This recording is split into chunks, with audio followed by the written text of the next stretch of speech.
En vue des élections régionales de mars, Georges Frêche a accueilli l'équipe d'Objectif Languedoc-Roussillon dans ses bureaux, au 8e étage de l'hôtel de région. Durant plus d'une heure, le président a dressé le bilan de ses 6 années de mandat. Mais il est aussi revenu sur une polémique d'actualité, la volonté du ministère de l'Enseignement d'intégrer 30% d'élèves défavorisés dans les grandes écoles. Moi, ce que veut faire Pécresse et Sarkozy, là, les grandes écoles, moi c'est ce que j'ai écrit dans mon bouquin il y a 15 ans. Donc une fois de plus, j'étais en avance. Mais on y vient. Les grandes écoles absorbent 50% du budget de l'enseignement supérieur pour 2% des étudiants. Et les universités absorbent pour 98% des étudiants, ils ont les 50% qui restent. Alors, il faut en terminer avec ça.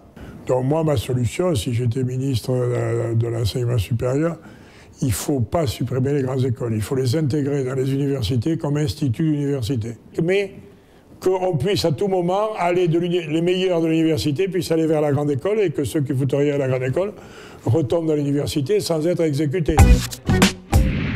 Les Américains ont tenté les quotas en Californie pour intégrer les Mexicains, ils y ont renoncé. Ça a duré 25 ans et puis ils y ont renoncé. C'est pas la solution, les quotas, parce que c'est contraire à l'idée que je... Parce qu'on est, si vous voulez, dans une situation bizarre. D'un autre côté, la pseudo-égalité est une fausse égalité, parce que tout le monde sait que les fils de profs, les fils de gens aisés ont plus de chances d'intégrer les grandes écoles que les fils d'ouvriers. Ce qui ne veut pas dire qu'il n'y a pas de fils d'ouvriers qui ne peuvent pas intégrer les grandes écoles. Moi, j'ai fait HEC, j'étais quand même d'un milieu relativement modeste.